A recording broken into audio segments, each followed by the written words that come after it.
In our first tale of dark temptation, the glamour of Tinseltown. Hollywood's been a magnet for beautiful women for decades. Lures a predator with a dark passion. It has to do with ownership and control. Who turns Hollywood dreams into living hell. Her wrists are bound, her ankles are bound. She's fighting for her life. Things were going wrong fast. And later, a joyful family reunion He was adopted, and him and Nancy had just reconnected. takes a tragic turn. I was frantic. I didn't know what was going on. When teenagers thirst for blood. There's no doubt that she's evil. They were determined to find out what happened to this boy. And when they found out, they were sick to their stomachs.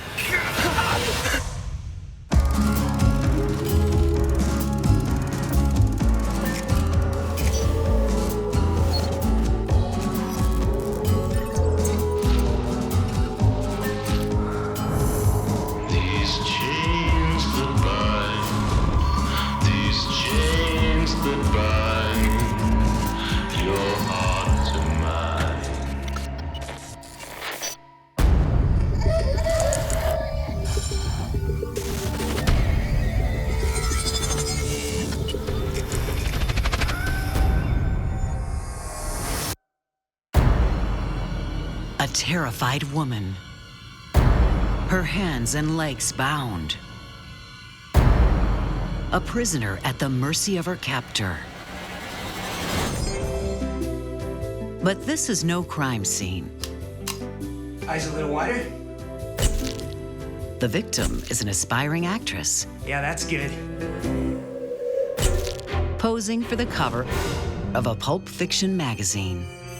You find a lot of these detective magazines with pictures of women who were tied up or being threatened with a gun or, some shadowy hand, something like that. This young woman is one of hundreds lured by the temptation of Tinseltown in the 1950s.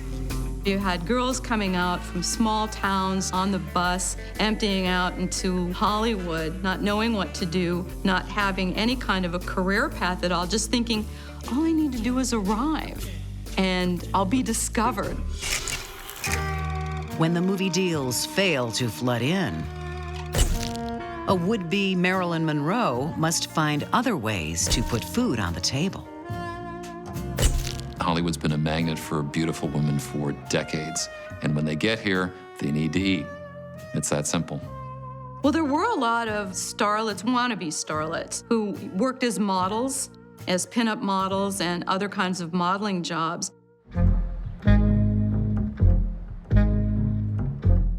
On August 1st, 1957, 19-year-old Judy Dull prepares for her latest assignment. An aspiring actress and model, very attractive young lady.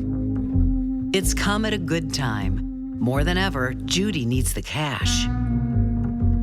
She was engaged in a pretty nasty custody dispute with her ex-husband over their 14-month-old daughter. And she found pinup modeling to be fairly lucrative, better than waiting tables or working behind a counter. She won't even have to undress for this job. All she has to do is be tied up and act terrified. It was a legitimate shoot, something that might end up in a magazine, in a detective magazine. Judy will never make it to CoverGirl. She doesn't return from her modeling job. She just disappeared, boom, gone. Is she just one more starlet disillusioned with a dead-end career? Judy's worried roommate tries to contact the photographer who booked her that morning. Judy wasn't really hesitant about leaving with him for the assignment. Because here he was, he'd given his name, he'd given a phone number. It's a wrong number. Her roommate's next call is to the LAPD, who zero in on Judy's ex-husband. Judy Ann Dull's husband was a suspect. Whenever a spouse goes missing, you look at the one that's still there, and especially in the case where they're divorced and engaged in a pretty bitter custody dispute over a child. Despite their torrid breakup, there's nothing linking Judy's ex to her disappearance. He wasn't a serious suspect in her disappearance, and in fact, a week after she disappeared, he was awarded full custody of their daughter because she didn't appear at the hearing. With no other suspects, the cops write Judy off as a gal who gave up on Tinseltown. After all, Judy wouldn't be the first to find LA too hot to handle. They thought it was possible that the strain and the stress of the child custody dispute with her ex-husband had just caused her to leave town. But Judy hasn't left town. She's been caught in the web of a vile predator.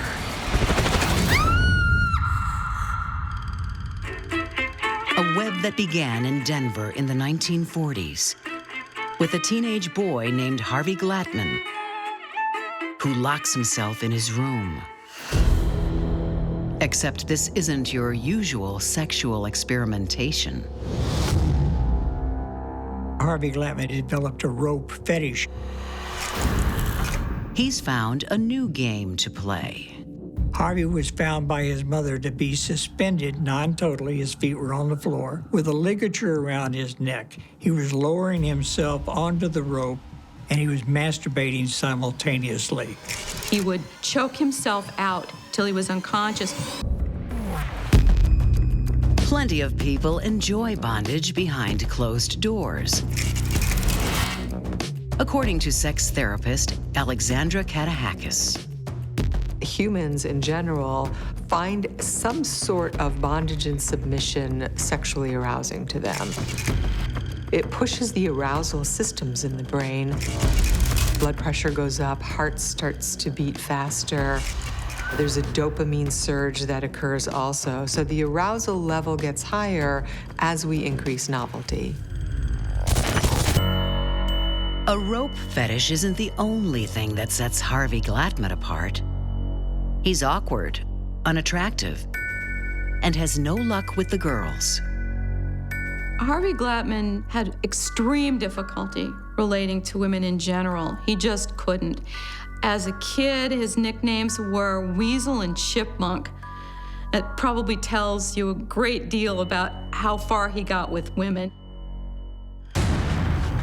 With each rejection, frustration and resentment burn. Harvey starts to lash out. He started snatching purses off of women walking down the street. And in some cases, he would throw those purses back to the women. Now, the reason he did that, that's an early expression of his anger and hostility toward women. And throwing the purses back indicated his power over them. He could either keep the purse or he could give it back to them. That's a sense of power. And if women won't accept a date with him, he'll give them a taste of romance, Harvey style. He wanted real actual time with a woman. He broke into women's houses or apartments, and he would tie them up, he would fondle them, and he would force them to cuddle with him. Harvey doesn't injure the women, but he likes to be in charge of this creepy date. He would sometimes force them to watch TV. What are you watching? His preferred shows were TV sitcoms. Oh, I'm going to you. It was a deeper part of the fantasy. It has to do with ownership and possession, domination, control. In 1957, 29-year-old Harvey Glatman moves to LA. A passion for bondage might be a dirty word in Middle America. But here in Hollywood, anything goes. He could tie them up, ask them to pose as sort of frightened. It was all legitimate. It is the perfect hunting ground for a predator with a dark temptation. Hollywood in the late 1950s is full of starry-eyed gals hoping to make their dreams come true. Okay, just relax. Harvey Glatman has also found the perfect way to fulfill his fantasies. Being in Hollywood just was a natural for someone like Harvey. What he discovered was you could find modeling agencies that would send women out for photo shoots. How perfect. As long as he has a camera in his hands, sexy women ask no questions. He could tie them up, ask them to pose first as sort of frightened and meek, I want to see you look really terrified. Come on. and he would photograph them in these various poses and these various expressions on their faces. It was all legitimate. And in the privacy of his dark room, Harvey's wildest obsessions develop into something strange and dangerous. He said it wasn't really the women. It was the pictures of the women being tied up that was exciting to him. It was their helplessness. It was their captivity. When that fantasy is realized, the next eager starlet is waiting, only a phone call away. In October 1958, 28-year-old Lorraine Vigil is excited about her big break. Thanks for picking me up. This was going to be her very first modeling job. She'd registered with an agency, and she was going to give it a try pinup modeling. She was good looking and thought, what the heck? Lorraine's nervous enthusiasm bubbles over. Thank you so much for the opportunity. It's my first job. But her companion is strangely quiet. He wouldn't look at her. So whereabouts is this studio? He wouldn't answer her questions. Harvey Glatman has other things on his mind. She figured out pretty quickly that things were going wrong fast. The first question to him was, why aren't we going to his studio? Then all of a sudden, boom, he's driving really, really fast. And at that point, she realizes, oh, this isn't good. I think we should turn around. For this first-time model, the shooting won't be done with a camera. He produces a gun and points it at Lorraine. Do what I say and you won't get hurt. The choice is stark: fight or die. She was a fighter. She grabbed the muzzle of the gun and held on to it. And they're wrestling around, trying to fight for this gun. She starts fighting with him. The gun goes off. Lorraine is lucky. The bullet only grazes her leg. She's fighting for her life. She realizes now that this isn't going to end well unless she gets the upper hand. She manages to open the passenger side door. The two of them tumble out into the dirt, and they're struggling. It was not quick. It was a long, dragged-out fight between the two of them. She bites his wrist. He screams out in pain, lets go of the gun. She turns it around and points it at him. No, please don't shoot me. She fought him, and she fought him well. And I think that's what saved her life. Lorraine's courage is rewarded with another stroke of luck in the shape of a highway patrolman. Put the gun down, man. It's his gun. He doesn't know what's going on. He doesn't know if the little mousy guy with the big ears is the victim or the perpetrator. All he sees is a woman with a gun. When the officer searches Harvey's car, he soon realizes who the attacker is. He finds a camera, a pocket knife, and a coil of rope.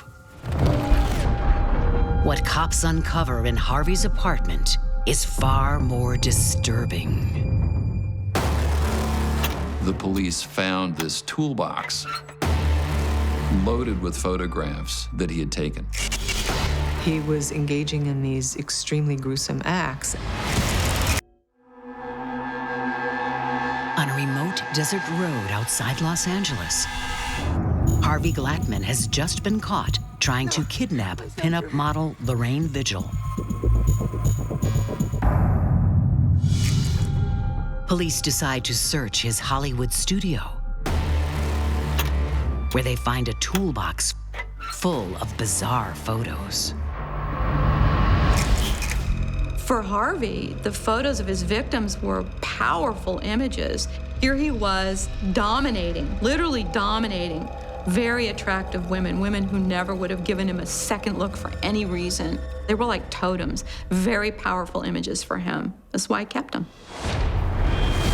Staring out from the photos is missing model Judy Dull and another woman who had also disappeared. Pinup gal and stripper Ruth Mercado. Cops hadn't even linked the two cases. Unfortunately, there was a certain bias toward women who were strippers. They thought it's possible that she just decided to leave town on her own. She was new to town. She didn't have any friends, really. So there was no one, actually, aside from her landlord, sadly, to miss her. So the cops couldn't get a handle on who would hate her enough to make her disappear. And since no body had been found, they still, again, weren't convinced that she hadn't just left town on her own. The LAPD puts the heat on Harvey. It took a couple of days of questioning before he finally caved in and admitted to the murders. Why did Harvey cross the line from rope-obsessed bondage freak to cold-blooded killer? In the end, photos alone could not satisfy his dark temptation.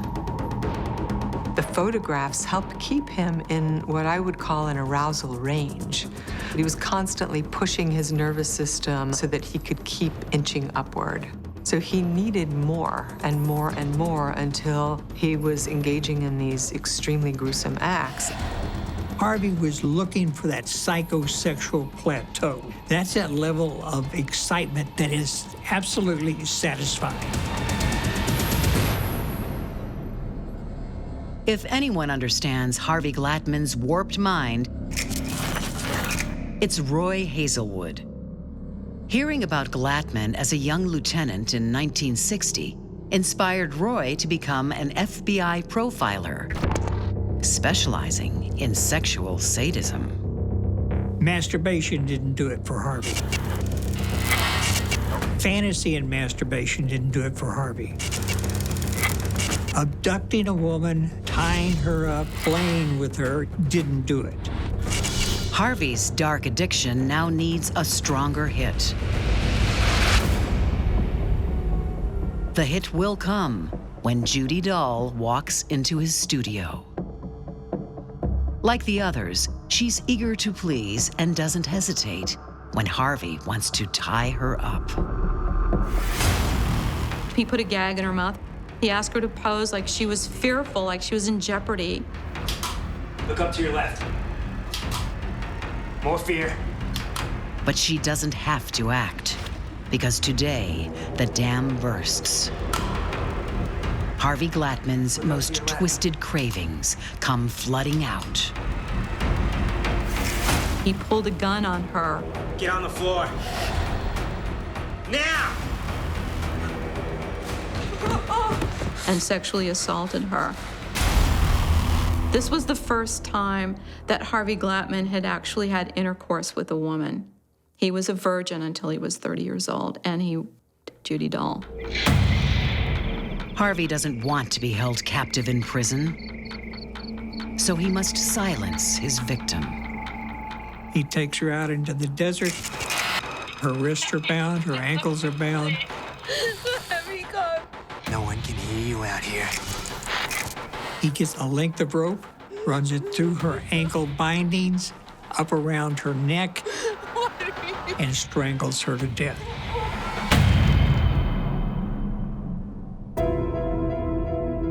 From that point, the desert becomes Harvey's killing ground. After confessing, Harvey leads police to the remains of Ruth Mercado and the body of another missing woman, Shirley Ann Bridgeford, a single mom who he met on a blind date. Like Judy Dull, both women were raped, hogtied, and throttled. He treated his victims in the same way that he used his piece of rope, strictly for his own gratification. He lacked empathy. He didn't understand any part of that. It was all about him. The universe revolved around Harvey. And Harvey captured their last moments of fear on film. The innocuous-looking kid with glasses has grown into something monstrous. A serial killer addicted to the terror he sees in his victims' eyes. A terror he is compelled to capture on film. Harvey Glattman's victims were terrorized by him. Just the experience, the humiliation, the degradation, the pain, the fear. And he had specific instructions for how he wanted them to pose. Look afraid, look threatened, look this, look that. It had to have been horrible. It had to have been absolutely horrible. But I don't think any of them knew that they were going to die until the rope wrapped around their necks. These women were not human beings to Harvey Glattman. They were objects. They were nothing but objects for him. Harvey was, to the best of my knowledge, the first serial killer that took pictures of his victims. He was original in the sense that he had collections that fit into his fantasy. All of this was startlingly new information in the 1950s. So he wasn't original, there's no question about that. Harvey Glattman preyed on the starry-eyed naivety of young women, feeding on their Hollywood dreams to satisfy his own sinister cravings. And the women he so badly desired also terrified him. He had no girlfriend. He had no normal relationships with women at all. He didn't know how to have any kind of conversation or anything with people in general, but women most specifically. While Harvey's collection of pictures fed his fantasies, they were also a bizarre insurance policy for a day he knew would come. When the detectives were interviewing Harvey Glattman, he had confessed to the murders. And he said one reason that he took pictures is so there'd be no question about his guilt.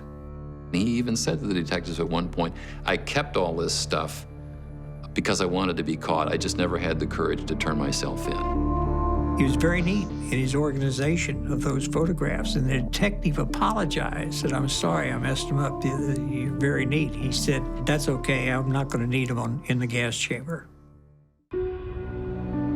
In December 1958, Harvey waives his right to a jury trial. Harvey pleaded guilty. Even the judge was shocked. The judge said, are you sure you know what you're doing? And he said, yes, I want the shortest, quickest path to execution possible. Harvey's wish is granted. In September 1959, he goes to the gas chamber, finally putting his dark temptation to rest. Harvey was a sexual sadist. A sexual sadist is aroused by the suffering of his victim. Harvey enjoyed the suffering that these women were experiencing, not physical suffering, but emotional suffering, psychological suffering. There are a lot of people who have sexual fetishes that never act out violently, but Harvey Glattman was hardwired for deviance.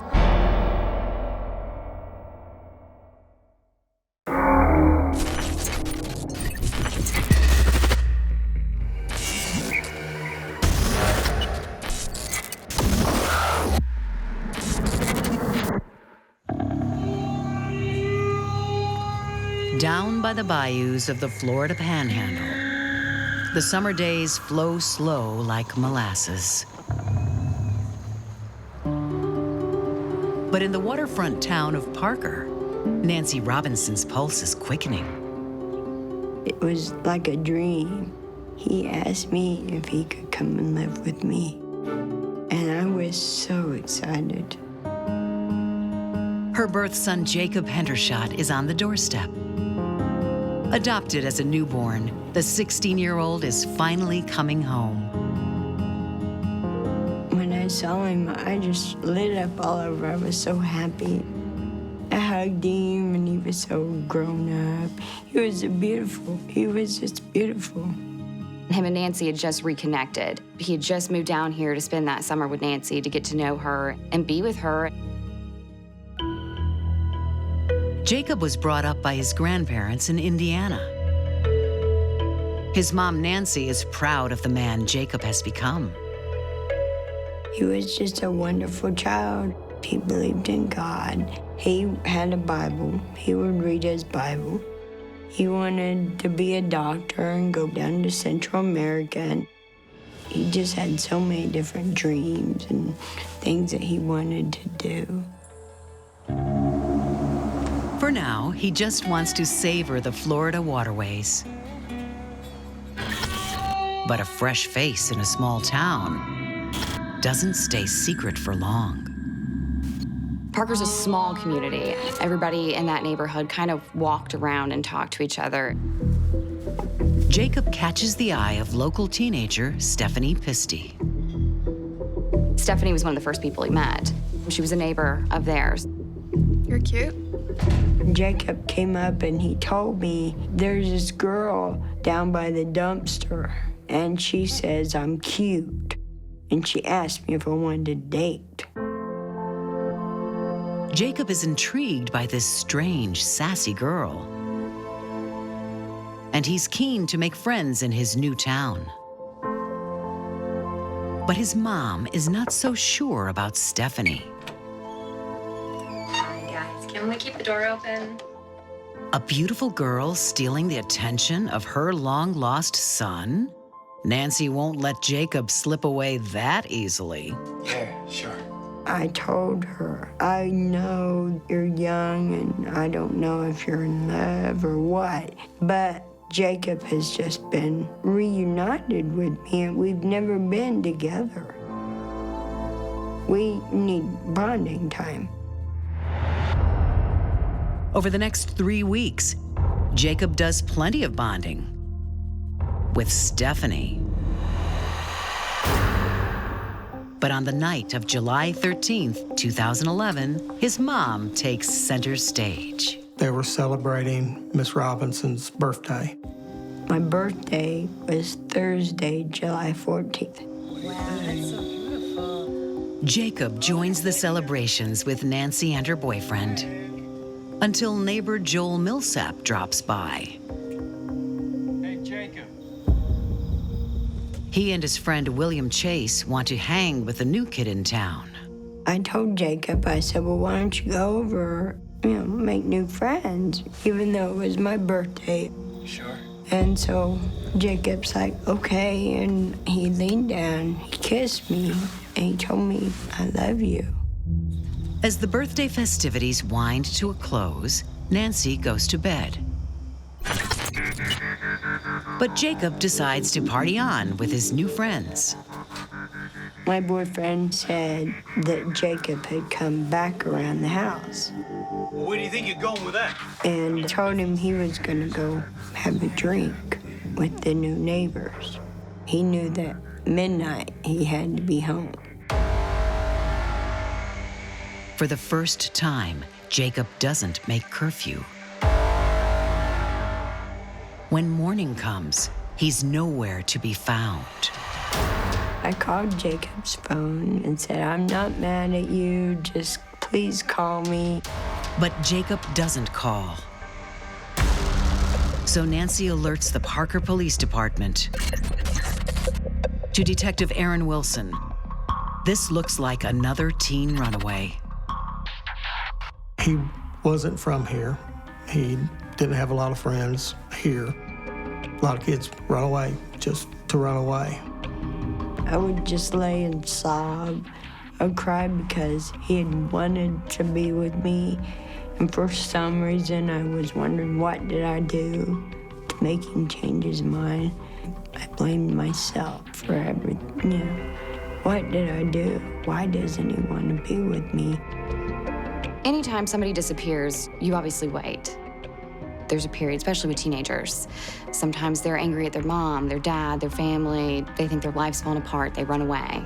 They fall off the grid. They eventually are found and come back.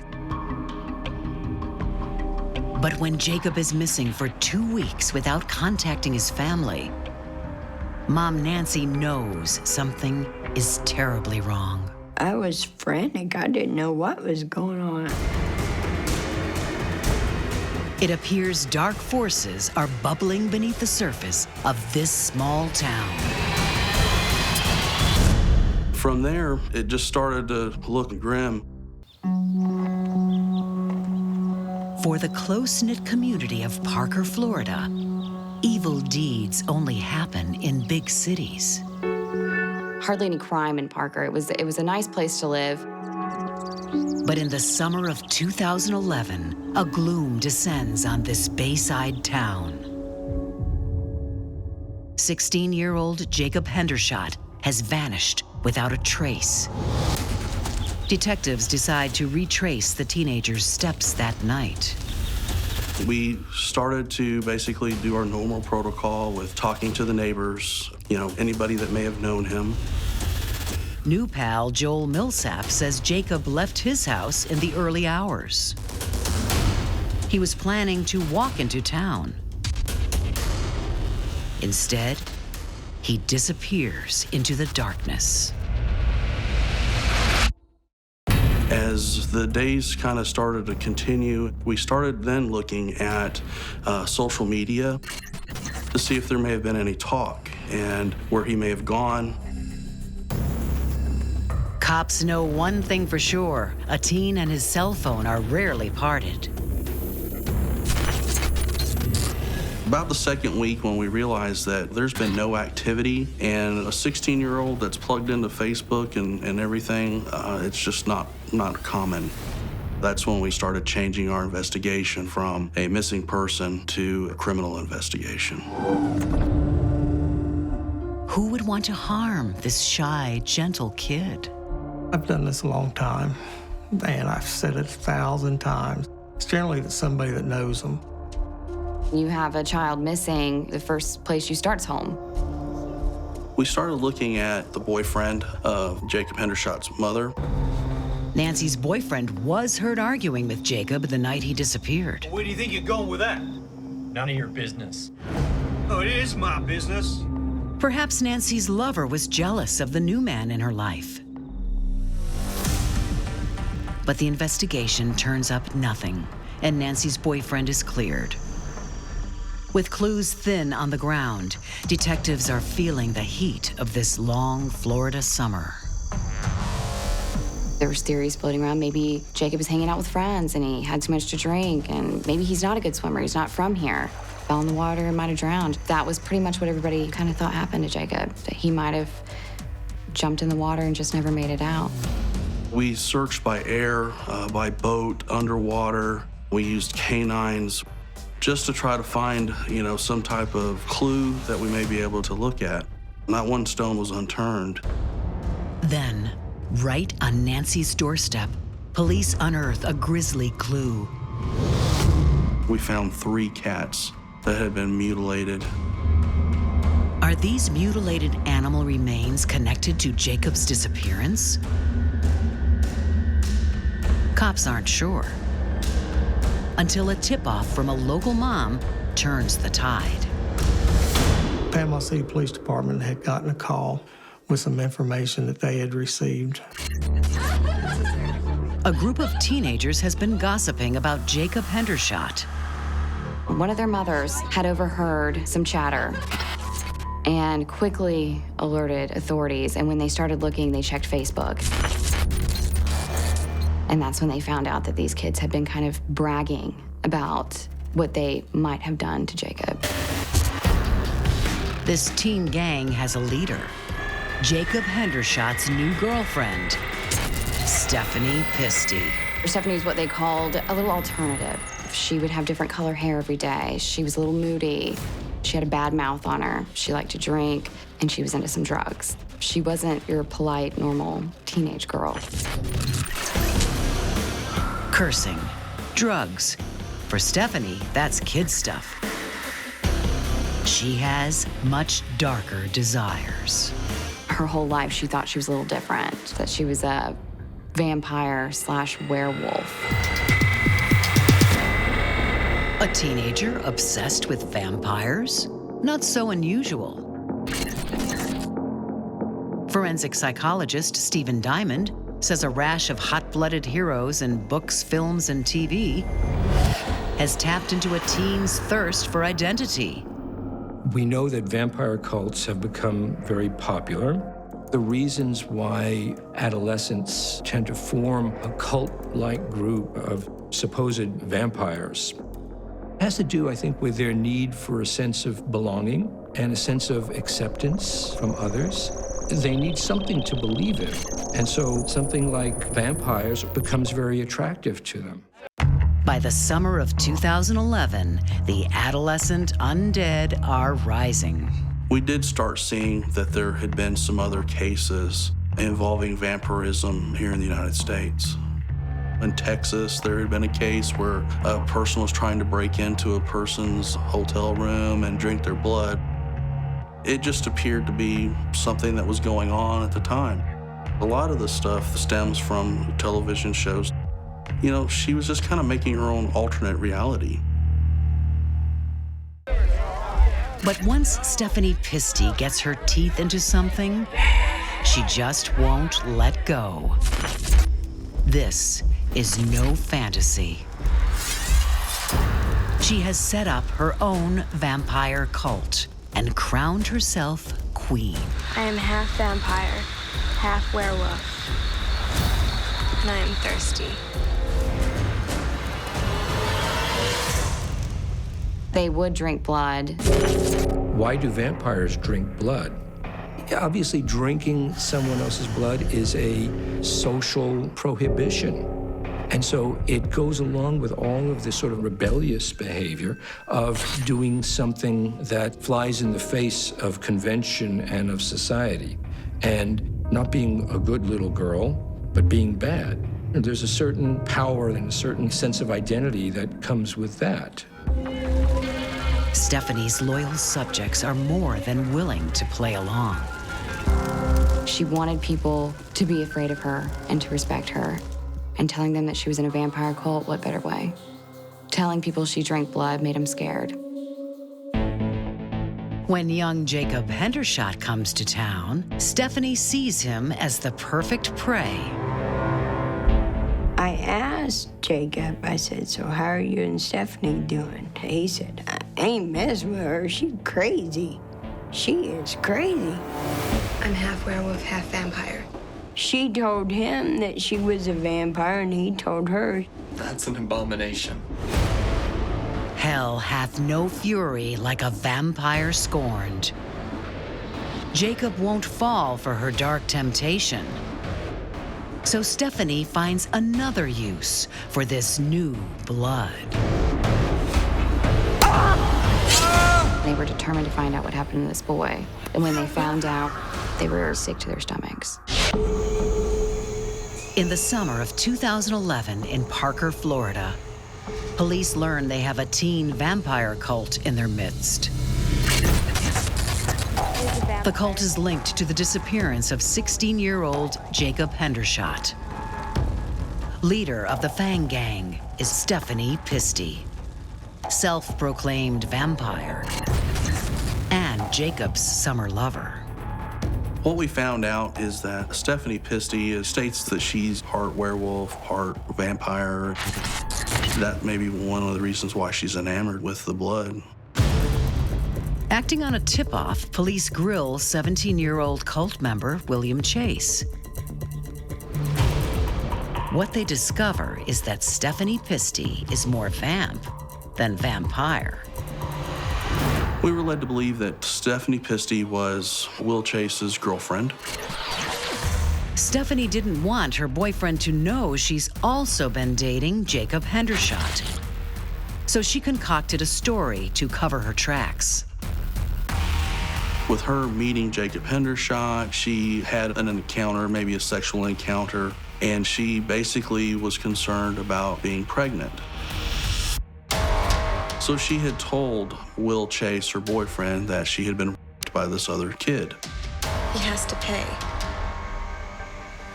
Yeah, he will. But Stephanie hasn't been raped. She had told the lie to her boyfriend and made him enraged. I think Stephanie, being a teenager, scared, didn't know what to do, quickly lied, told him that Jacob had raped her, and this infuriated William Chase. William Chase wants to make Jacob pay for raping his girlfriend. But the vampire queen has ulterior motives. I want to drink his blood. You will.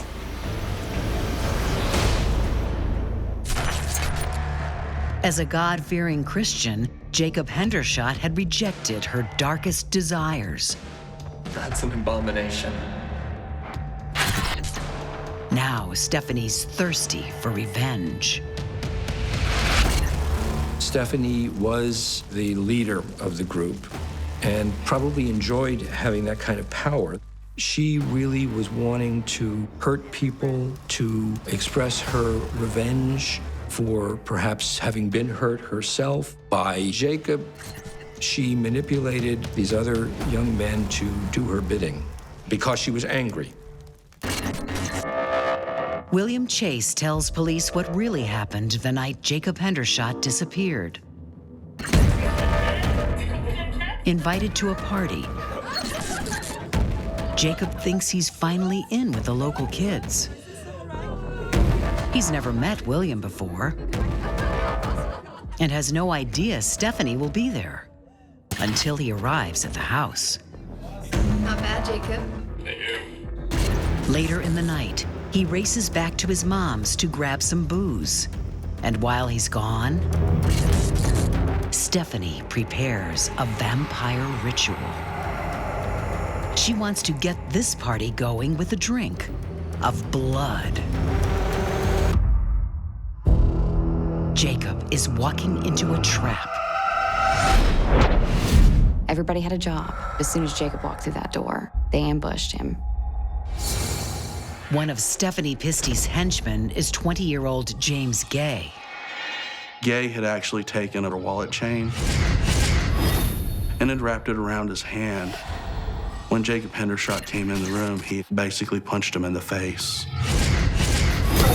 He fell, but then got up and ran outside into the driveway where Millsap and William Chase caught him. They cut his throat and drug him off. It was a bloody mess. There was blood everywhere, on the walls, carpet, everywhere. The blood Stephanie craved is finally spilt. I really believe that, she was the reason it all happened. But faced with bloody reality, she suddenly loses her appetite.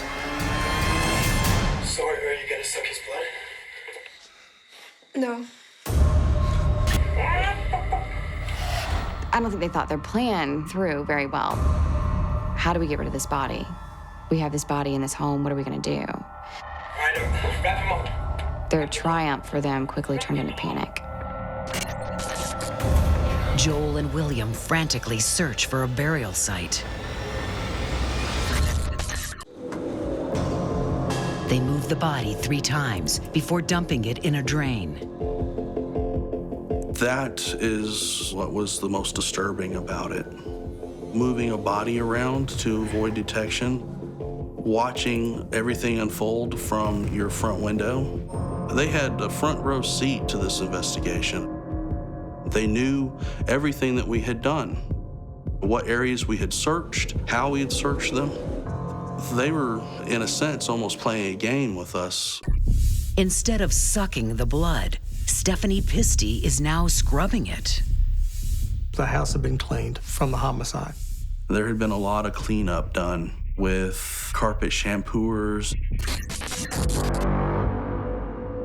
On August 13th, 2011, 1 month after Jacob disappeared, William Chase and Joel Millsap confess to murder.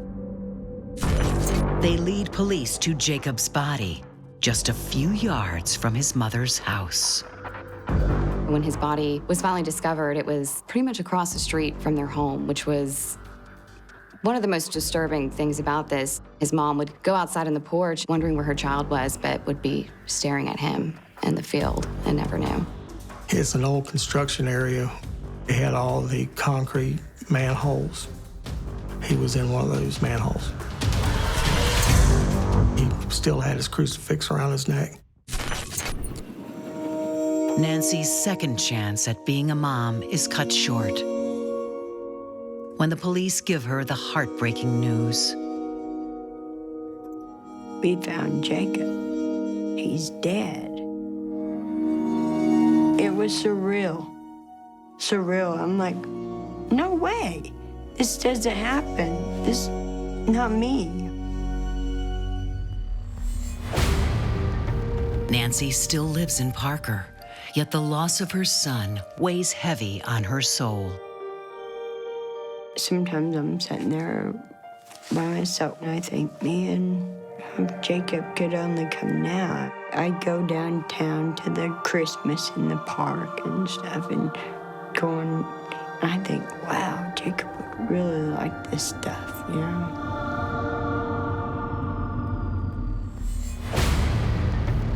On trial, William Chase and Joel Millsap plead no contest to second-degree murder and are sentenced to 25 years. James Gay receives 15 years for his role in the attack. And Queen Stephanie? She's convicted of accessory after the fact to murder and sentenced to 12 years. Jacob Hendershot, the only mistake that he made was meeting Stephanie Pisty. He came down here to visit Mom. She lived close to the water. He liked the water and run into Stephanie Pisty, and the rest is history. Even in prison, Stephanie Pisty refuses to emerge from her world of darkness. She still believes she is a vampire. She's just evil. She's just evil.